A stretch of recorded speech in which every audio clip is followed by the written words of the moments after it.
বাবা ছেলেকে নসিহত করছেন কিভাবে, তুমি শিরিক করো না, আল্লাহর আসনটাকে ছাড়িয়ে অন্য কাউকে দিও না। কিন্তু দুঃখ লাগে, আফসোস হয়, কষ্ট হয়, আজকের বর্তমান সমাজ ব্যবস্থার দিকে তাকালে জানেন আপনার কোকড়াঝাড়ে কেমন রয়েছে, তবে আপনাদের পাশের জেলা ধুবড়ি, আমার জানা মতে আমি যেটা জেনেছি, আমি নিজেও দেখেছি, ধুবড়িতে একটা জায়গা আছে জলেশ্বর, আছে কি? চিনেন আপনারা? জলেশ্বরে কি হচ্ছে বলেন এখন? পুরুষ পুরুষ পুরুষ মেয়ে লোক মাদ্য লোক একসঙ্গে গাঁজা মানে মেয়ে লোক মাদ্য লোক একসাথে গাঁজার আসরে বসে। ভাইরা আমার, সেখানে হাজার হাজার নারী পুরুষ মোরগ মুরগি ছাগল গরু সব দিয়ে দিচ্ছে বাবার দরবারে। কেন? কারণ মান্যত আছে, ছেলে পা করা হয়েছে, বাবার কাছে মান্যত করতেছে, বাবা আমার ছেলেটা যেন ভালো হয়। নাউজুবিল্লাহ। আমি নিষেধ করছি না, আমার এই ওয়াজটাকে ভুল বুঝে অপব্যাখ্যা করবেন না। আমি একবারও বলছি না কোন নেককার পরেশগারের কাছে যাওয়া যাবে না, এমনটা না। অবশ্যই আপনি যাবেন, সৎ আল্লাহওয়ালা বুজুর্গরে দ্বীনের সংস্পর্শে আসেন, তাদের থেকে সৎ উপদেশ নেন। তাই বলে এটা না আপনি তাকে আল্লাহর আসনে বসাবেন, এটা চরম গুনাহের কাজ। লোকমান বলতেছেন লা তুশরিক বিল্লাহ, তুমি আল্লাহর সঙ্গে শিরিক করো না। সম্মানিত হাজিরিন, ও মা ধার্মিকা মা বোনেরা, ও পর্দার রাশিরা মা বোন, আমি আপনাদের সন্তান নাই, আপনাদের কাছে আমার করজোড়ে নিবেদন, মায়েরা আমার, আপনার সন্তান অসুস্থ হয়েছে, আপনি আল্লাহর কাছে মানত করেন, আপনি যাই নামাজ বিছায়া দেন, আল্লাহকে ডাক দিয়ে বলেন, আল্লাহ আমি মা, আমার সন্তান অসুস্থ, রব্বুল আলামিন আল্লাহ তাআলা আপনি আমার সন্তানকে যদি শিফা দেন, আমি মা আপনার কাছে ওয়াদাবদ্ধ হতেছি, আমার সন্তানকে শিফা দান করলে আমি মা হয়ে সন্তানের জন্য আপনার কাছে রোজা রাখবো, আপনার জন্য আমি কুরবানি করব, আপনার জন্য দান সদকা আপনার কাছে করব। ও সম্মানিত ভাইরা, আপনি আল্লাহর কাছে অঙ্গীকারবদ্ধ হতে পারেন, আল্লাহর কাছে মানত করতে পারেন, আল্লাহ ব্যতীত পৃথিবীর অন্য কারোর কাছে মানত করা জায়েজ না, শরীয়ত সম্পূর্ণ যেটাকে হারাম বলেছে। অতএব আপনি যদি কোনো মাজারে গিয়ে মানত করেন, এটা আপনার জন্য হারাম হারাম হারাম। কোরআন নিষেধ করেছে লা তুশরিক বিল্লাহ, খবরদার আল্লাহর সঙ্গে কাউকে বসায়া দিও না। সম্মানিত হাজিরিন, এখানেই শেষ নয়, আমি যেটা আপনাকে বোঝাতে চাইছি, যখন বিখ্যাত হাদিসের কিতাব যেটা রয়েছে, ও আসামের মুসলমান ওলামায়ে কিরাম যারা রয়েছেন, অবশ্যই তারা বলতেছেন কোরআন শরীফের পরের স্থান যার এই পৃথিবীর জমিনে মুসলমানদের সবথেকে প্রাণের কিতাব হলো আল কোরআন। কোরআনের পরে যার স্থান, সেই কিতাবটার নাম হলো হাদিসে বুখারী। কিনা বললাম? বুখারী শরীফ। বুখারী শরীফের রচয়িতা কে জানেন আপনারা?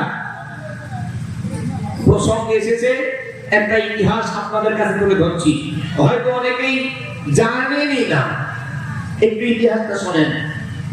বুখারী শরীফের যিনি লেখক, যিনি বুখারী শরীফের হাদিস লিখেছিলেন, তার আগে কোনো হাদিস পৃথিবীতে লেখা হয়নি। বুখারী শরীফ সর্বপ্রথম লিখিত হয়। এই বুখারী শরীফ যিনি লিখেছিলেন তার নাম আব্দুর রহমান। তাকে সবাই ইমাম বুখারী বলেই চিনেন। কেন না, তার জন্ম হয়েছিল বুখারা শহরে। তিনি হাদিসের সংকলন, রাসূলুল্লাহর মুখের বাণী হাদিসগুলোকে মক্কা, মদিনা, তায়েফ, হেজাজ সমগ্র এলাকা ঘুরে ঘুরে ঘুরে ঘুরে একত্রিত করেছিলেন, যার জন্য সেই তার লেখা গ্রন্থকে বুখারী শরীফ বলা হয়।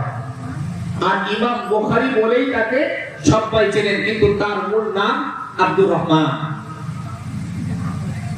বুখারী শরীফের যিনি রচয়িতা, লেখক ইমাম বুখারী তিনি জন্মের পর তার চোখের একটি সমস্যা হয়। বুখারী শরীফের সরা যারা উলামায়ে কেরাম রয়েছে শুরুতেই এই বর্ণনা দেওয়া রয়েছে। বুখারী শরীফের যিনি লেখক ইমাম বুখারী রাহমাতুল্লাহ আলাইহির জীবনে ঘটে যাওয়া এই আকস্মিক ঘটনা সেখানে লিপিবদ্ধ করা আছে। ইমাম বুখারী চোখে দেখতে পান না, সমস্যা। তো ইমাম বুখারীর যিনি মা, কোকড়াঝাড়ের মুসলমান মায়েদের উদ্দেশ্যে বলছি, মা আমার একটু ভালো করে বোঝেন, ইমাম বুখারীর যিনি মা তিনি তার ছেলের জন্য, তার ছেলে চোখে দেখতে পান না, তাই আল্লাহর কাছে মানত করছেন। কি মানত? প্রত্যেক দিন তাহাজ্জুদের নামাজ পড়ে আর আল্লাহকে ডেকে ডেকে বলে, আল্লাহ আমার ছেলের চোখ দুটো যদি আপনি ভালো করে দেন, আমি মা ওয়াদা করছি আমার ছেলের দুইটা চোখের বিনিময় গোটা পৃথিবীর মানুষের জ্ঞানের চক্ষু যে বন্ধ রয়েছে, আমি মা বলছি আমার ছেলের দুইটা চোখের বিনিময় গোটা পৃথিবীর মানুষের জ্ঞানের চক্ষু যে অন্ধকার সেটাকে অপারেশন করিয়ে সাকসেসফুল করাবো। সুবহানাল্লাহ বলবেন না? কি জাতাই কথা? আল্লাহ আমার ছেলের চোখ দুটো ফিরাইয়া দেন, আমি মা মানত করছি আমার ছেলের চোখের বিনিময় গোটা ছেলে পৃথিবীর মানুষের জ্ঞানের চক্ষু যে অন্ধকারে রয়েছে আমি সেটাকে খুলে দেব। প্রতিদিন দোয়া করতেছেন, প্রত্যেক দিন দোয়া করতেছেন। মা, নবী বলেছেন 3 শ্রেণীর দোয়া আল্লাহ ফিরিয়ে দেন না। প্রথম, বাবা মা যদি সন্তানের জন্য দোয়া চায় আল্লাহ কবুল করেন। 2 নম্বর, মাজলুম অসহায় ব্যক্তি জালিমের কবল থেকে বাঁচার জন্য যদি দোয়া চায় আল্লাহ কবুল করেন। নাম্বার 3, মুসাফির যদি দোয়া চায় আল্লাহ কবুল করেন। এখন মা দোয়া করেন প্রত্যেক দিন ছেলের জন্য। ইমাম বুখারী বাড়িতে থাকেন, মা তাহাজ্জুদ গুজার, নামাজের পর আল্লাহর কাছে দোয়া করেন। 1 তারিখে হঠাৎ ইমাম বুখারীর মা তাহাজ্জুদের নামাজে দোয়া করতেছেন চোখ বন্ধ করে, কে যেন ডাকতেছে, ও আব্দুর রহমানের মা, তোমার বেটার চোখ আল্লাহ রাব্বুল আলামিন ভালো করে দিয়েছেন, বলেন সুবহানাল্লাহ। সম্মানিত ভাইরা আমার, ইমাম বুখারী শরীফের জীবন চরিত্রে লেখা রয়েছে আল্লাহর প্রিয় বান্দা হযরত ইমাম বুখারী রাহমাতুল্লাহ আলাইহি ঘুমের ভিতরে রয়েছেন। মা যখন এমন ভাবে স্বপ্ন যোগ শুনতে পেলেন, সঙ্গে সঙ্গে ছেলেকে ডাক দিয়েছেন, ও বেটা আব্দুর রহমান। ইমাম বুখারীর ঘুম ভেঙে যায়, তাকে দেখে মা তার সম্মুখে বসা। ইমাম বুখারী ডাক দিয়ে কয়, মা আমি আপনাকে স্পষ্ট ভাবে দেখতে পাচ্ছি। হযরত ইমাম বুখারীর মা বেটাকে জড়ায় ধরে আল্লাহর শুকরিয়া আদায় করে বলে, ও বেটা মুহাম্মদ, ও বেটা আব্দুর রহমান, আমি তোমার মা বলছি। দীর্ঘদিন আমি আল্লাহর কাছে মানত করতেছিলাম, আল্লাহর কাছে দোয়া করতেছিলাম, আল্লাহ যদি তোমার চোখ দুটো ভালো করে দেয় আমি তোমার চোখের বিনিময় গোটা পৃথিবীর মানুষের জ্ঞানের চক্ষুগুলো অপারেশন করাবো। আল্লাহ কবুল করেছেন। বেটা তুমি কি দেখতেছো? ইমাম বুখারী বলে, না আমি সব কিছু দেখতেছি, যতদূর আমার দৃষ্টি যায় ও মা আমি সবগুলো স্পষ্ট দেখতে পাচ্ছি। ইমাম বুখারীর মা বলতেছে, বেটা আমি তোমার মা বলছি, আর তোমাকে বাড়িতে থাকা লাগবে না, এখন তোমাকে বার হওয়া লাগবে, তোমাকে ইসলাম সম্পর্কিত জ্ঞান অর্জন করা লাগবে। যাও বেটা চলে যাও, আমি তোমার মা বলছি। প্রথমে তোমাকে কোরআন মুখস্থ করা লাগবে। ও মুসলমান, কিতাব পড়া দিতেছে হযরত ইমাম বুখারী রাহমাতুল্লাহ আলাইহি প্রাথমিক পর্যায়ে গ্রামের পাশের একটা মাদ্রাসায় থেকে কোরআন মুখস্থ করলেন। ইমাম বুখারীর বয়স তখন 7 বছর। 7 বছর বয়সে হযরত ইমাম বুখারী পূর্ণাঙ্গ 30 পারা কোরআন দিলের ভিতরে মুখস্থ করে নিয়েছেন। মুখস্থ করার পর মায়ের কাছে ফিরে আসে, ও মা আমি তো পূর্ণাঙ্গ কোরআন মুখস্থ করেছি, বলেন এখন আমার করণীয় কাজ কি? ইমাম বুখারীর মা বলে, বেটা ও বেটা আব্দুর রহমান, যাও আমি তোমার মা বলছি, এখন তোমাকে হাদিস শাস্ত্রে পাণ্ডিত্য অর্জন করা লাগবে। লাগবে, বেটা যাও যাও ওলামা হযরত যারা রয়েছেন তাদের থেকে ইসলামী জ্ঞান তোমাকে অর্জন করতে হবে, তোমাকে ফিকহ মাসলা মাসাইল সম্পর্কে আরো বেশি জ্ঞান অর্জন করতে হবে। মুসলমান ভাইরা আমার, ইমাম বুখারী এক পর্যায়ে প্রাথমিক জ্ঞান অর্জন করলেন। মাকে এসে বলতেছেন, মা আমার তো প্রাথমিক পর্যায়ে জ্ঞান অর্জন করা সম্পূর্ণ হয়েছে, বলেন এখন আমার করণীয় কাজ কি? হযরত ইমাম বুখারীকে ডেকে বলতেছেন, বেটা আমি তোমার মা বলছি, আমি আল্লাহর কাছে মানত করেছি, আল্লাহর কাছে ওয়াদা করেছি তোমার চোখের বিনিময় গোটা পৃথিবীর মানুষের জ্ঞানের চক্ষু অপারেশন করাবো। ও বেটা যা, আমি তোমার মা তোমাকে বললাম মক্কা মদিনা হিজাজ পায়ে সমগ্র এলাকা ঘুরে ঘুরে দেখো, নবীর মুখের বাণী হাদিস শরীফগুলোকে তুমি সব একত্রিত করো। আমি তোমার মা তোমাকে এটাই, আমি তোমাকে এই কাজটাই সব থেকে বৃহৎ বলে বলে দিলাম। যাও চলে যাও। হযরত ইমাম বুখারী মায়ের কথা মতো চলে গেলেন মক্কা মদিনা হিজাজ পায়ে সমগ্র এলাকা ঘুরে ঘুরে ঘুরে ঘুরে আমার নবীর মুখের হাদিসগুলো সংকলন করতেছেন। মুসলমান বন্ধু, কিতাব পড়া দেয় একটা না দুটা না, হযরত ইমাম বুখারী 1,00,000 হাদিস সনদ সহ মুখস্থ করে মায়ের কাছে ফিরেছে, বলতেছেন মা আমি গোটা মক্কা মদিনা চত্বর ঘুরে ঘুরে ঘুরে ঘুরে বিশ্বস্ত সূত্রে 1,00,000 হাদিস আমি সনদ সহ মুখস্থ করেছি।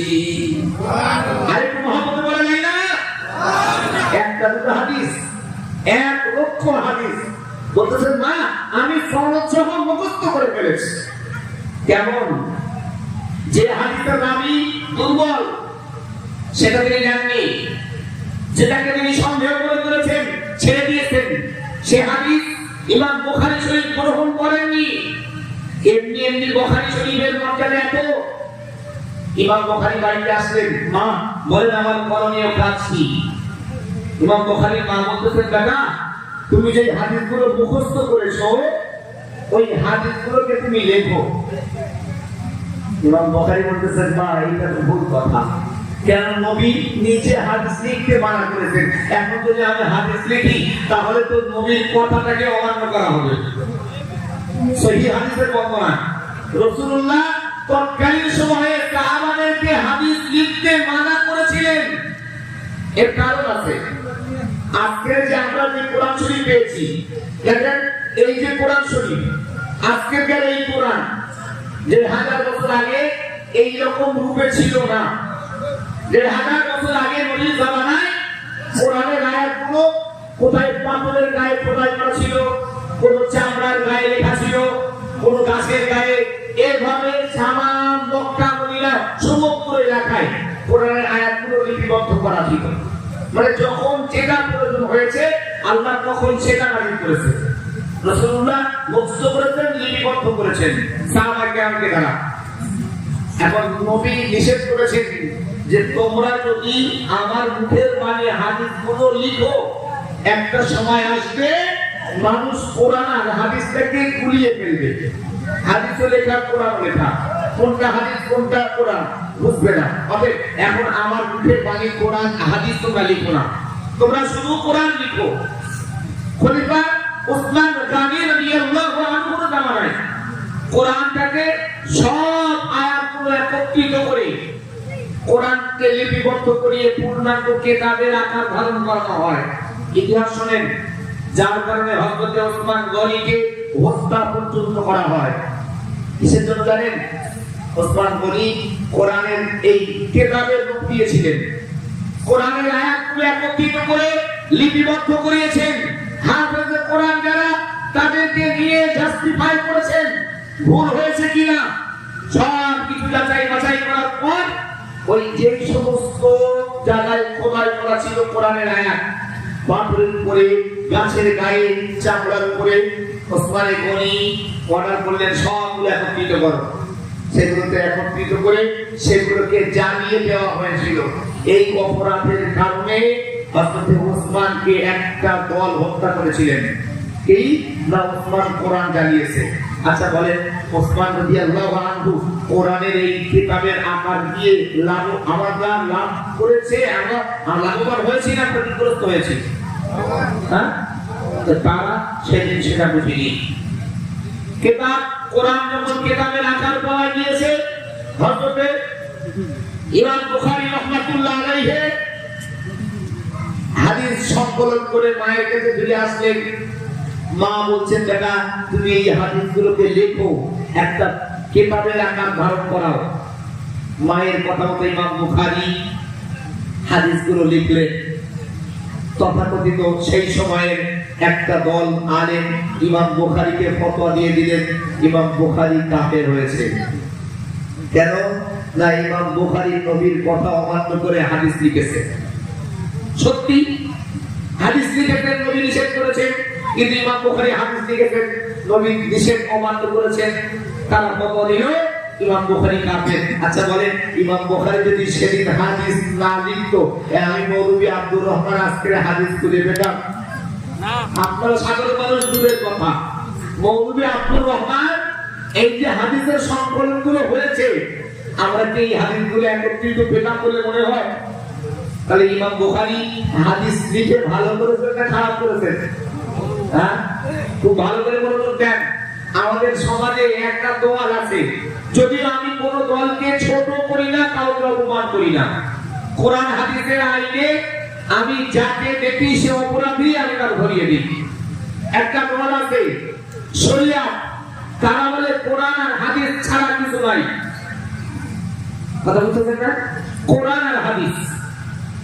কিন্তু আমরা হানাফি মাযহাবের অনুসারী যারা, আহলে সুন্নাহ ওয়াল জামাত, ইমাম আবু হানিফা রাহমাতুল্লাহ আলাইহি, আরো 4 ইমাম যারা রয়েছে, আরো 3 ইমাম, পৃথিবীতে 4 জন ইমাম, হানাফি, শাফিঈ, মালিকি, হাম্বলি, এই 4 মাযহাবের 4 ইমামের অনুসারী যারা, আমাদের মানে আকীদা হলো কোরআন হাদিস ইজমা কিয়াস। একটা দল ইজমা কিয়াস মানে না। যদি তারা ইজমা কিয়াস নাই মানবে, তারা নবী নিষেধ করা হাদিসের কিতাব, যে হাদিসগুলো লেখা হচ্ছে, তারা এই হাদিস পড়তে পারবে না হিসাব অনুযায়ী। যাক, আমি ওদিকে যাবেন, ওরা আপনারা বুঝবেন না। প্রসঙ্গ এসে গিয়েছে, একটু করে বলে ফেললাম, ছেড়ে দেন। যে কথা বলতেছিলাম, হযরত ইমাম বুখারীকে ফতোয়া দেওয়া হলো, ইমাম বুখারী কাফের। ইমাম বুখারী চিন্তিত হয়ে পড়লেন। ইমাম বুখারীর মা বললেন, বেটা তুমি চিন্তিত হও না, তুমি ওই কপিটাকে যেটা লিখেছো সেটাকে আরো বেশি করো, কপি করো। তোমার মূল লেখার কিতাবটা, সেটাকে আরো অনেকগুলো কপি করো, কারণ ওটা পৃথিবীব্যাপী ছড়ানো লাগবে। ইমাম বুখারীর মায়ের কথা মতো ইমাম বুখারী ওই হাদিসের কিতাবগুলো কপি করলেন। আজকে হাদিসের কিতাব দিয়ে মায়ের কাছে গিয়েছেন, মা এই দেখেন আপনার কথা মতো আমি যে হাদিসগুলো মুখস্থ করেছিলাম সেগুলো লিপিবদ্ধ করেছি, বলেন এখন আমার করণীয় কাজ কি? ইমাম বুখারীর মা বলছে, বেটা এগুলো নিয়ে তুমি চলে যাও সোনার মদিনায়, রওজায়ে মুবারাকে যে আমার নবীকে সালাম দিবে আর বলবে, হে আল্লাহর রাসূল, আমার মা আপনার কাছে পাঠিয়েছেন, আপনার মুখের বলে যাওয়া, আপনার জবান নিঃসৃত হাদিসগুলো আমি একত্রিত করে লিপিবদ্ধ করেছি, এই কপিটা আমার কাছে আছে, এর ভিতরে যদি কোনো ভুল হয় আপনি সেটাকে সংশোধন করে দেন। কিতাবের বর্ণনা আছে, ইমাম বুখারী হাদিসের কপিটা নিয়ে চলে গেলেন মদিনাতুল মুনাওয়ারায়, রাসূলকে সালাম জানালেন, রাহমাতাল লিল আলামিন।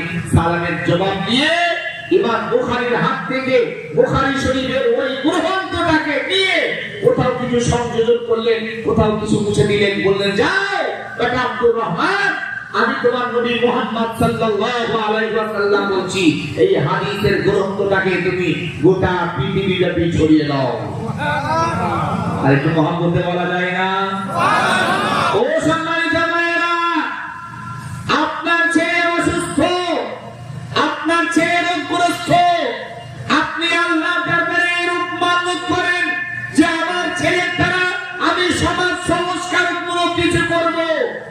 তা না করে আপনি কোন পীরের বাগানে গিয়ে মানত করতেছেন, বাবা ছেলে যদি ভালো হয় একটা ছাগল জবাই করে সিন্নি করব।